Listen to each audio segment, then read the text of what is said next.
Regardez votre reportage tranquillement avec Super U, commerçant autrement, à Maran. Regardez votre programme avec Cinéma Tout Vu, DVD, affiches, livres, cartes postales, raretés et photos. La boutique de tous les cinémas, c'est à La Rochelle, 10 rue de la Ferté. Recevoir comme ça Toulouse, c'est une des seules équipes qui vous a battu jusqu'à présent, il n'y en a pas beaucoup. C'est à chaque fois un challenge, cette équipe-là qui a été championne de France encore il y a 1 an et demi, 2 ans. Ça reste un challenge toujours encore. C'est sûr, c'est une très grosse équipe, donc ça va être un gros match. Et en tant que joueur, je pense que tous les gars de l'équipe, on aime jouer ce genre de match. Donc on a hâte ce week-end de pouvoir le jouer. Donc voilà, c'est une bonne opportunité. Tu aurais aimé toi aussi que tout le monde soit disponible, les internationaux, enfin qu'il y ait vraiment les deux 23 à 100%. Je pense que dans les deux effectifs, je pense qu'on a un groupe de qualité dans tous les cas, avec ou sans les internationaux. Donc pour ma part, non, je sais pas. Je parle aussi de leur côté à eux, parce que ils se plaignent d'être un peu décimés. Ouais, mais après je pense qu'ils ont la profondeur d'effectif qui va aussi, parce que je pense que quand ils démarrent une saison, ils sont au courant qu'il y aura pas mal de leurs mecs qui seront pas là, donc je pense qu'ils s'adaptent, je pense, aussi en fonction pour avoir une bonne profondeur de banc. Je le disais, Toulouse, on parle souvent des trois quarts, des essais de trois quarts. C'est aussi surtout un très gros paquet d'avant, historiquement ça a toujours été le cas. Au niveau du pack, vous êtes dit des trucs particuliers cette semaine ou pas plus que les autres fois? Non, comme Jono a dit juste avant moi, non, on s'est rien dit de particulier, juste que c'était un gros match et on s'est énormément concentré sur nous en fait cette semaine. Donc voilà, après on n'a pas parlé spécialement des joueurs dont il faudra faire attention, tout ça, mais surtout nous en fait.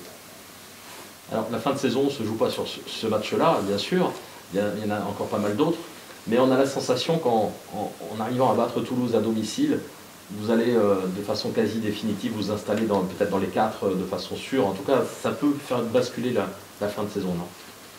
Après, je pense que c'est pas juste ce match-là, mais je pense qu'en top 14, quand on veut être dans les 6, déjà, il faut perdre aucun match à domicile. Donc la victoire va être importante pour nous, et donc voilà, que ce soit Toulouse ou un autre. Mais après, comme je disais, les matchs comme ceux-là, c'est les meilleurs à jouer pour les joueurs. Donc voilà, ça va être... Ne pas perdre un match à domicile, c'est le cas pour l'instant pour le Stade Rochelais, la seule équipe de top 14. Le dernier match que La Rochelle a perdu à domicile, c'était en mars 2019 face au Stade Toulousain, justement. Certainement, ouais. Et j'ai pas de souvenir, je crois que j'étais pas encore là. Ouais, c'est ça. C'est ça, mars 2019, t'étais pas encore là. J'étais pas encore là, ouais. Donc j'ai pas de souvenir. Non, mais ça montre bien en tout cas que cette équipe-là, évidemment, est dangereuse, y compris pour La Rochelle. Est-ce que Jono disait qu'il y avait un côté excitant quand c'est les matchs de haut de tableau comme ça? Est-ce que toi aussi c'est le cas? Est-ce que tu sens une excitation particulière quand le premier rencontre le troisième ou pas plus? Je pense que déjà, nous les joueurs, on s'est vraiment resserrés cette semaine, notamment avec le discours de Romain, le capitaine. On a mis l'accent dessus. Il nous a mis l'accent dessus, que voilà, que c'est les meilleurs matchs à jouer et que voilà, va pas falloir se louper. Et même aujourd'hui à l'entraînement, on a mis l'intensité pour pouvoir être bien présent ce week-end. Voilà. Et pas passer à côté. Reda, La Rochelle est l'équipe la moins sanctionnée en termes de cartons cette saison. Vous êtes à 5, dont un rouge. La saison dernière, vous étiez à 11 cartons, je crois, au même niveau de la saison. Greg Pata disait que c'était davantage de lucidité dans les têtes, parce que vous étiez mieux physiquement. Tu penses que c'est l'explication principale aussi? Moi je suis d'accord que quand on est bien physiquement, on est beaucoup plus lucide et donc plus maître de ses actes. Donc je pense que ça passe aussi par la prépa physique.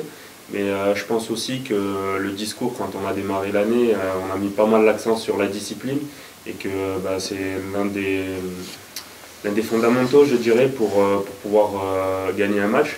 Je pense qu'une équipe trop pénalisée, ça va être compliqué pour elle dans une rencontre. C'est ce qui peut faire la diff dans les phases finales notamment. Exactement. Avec le retour de Dany Priso à votre poste, il y a un petit peu de concurrence qui est réinjectée au poste de pilier gauche. C'est une bonne chose, ça vous donne aussi un petit coup de fouet, voilà, il y a une émulation quelque part? Je pense que dans tout domaine, la concurrence apporte que des bienfaits, je pense, et des petites piqûres de rappel pour pas s'endormir, je pense. Donc après, qu'il revienne, je suis content pour lui, mais c'était pas non plus le truc qui allait me réveiller ou quoi, j'ai pas forcément besoin de ça.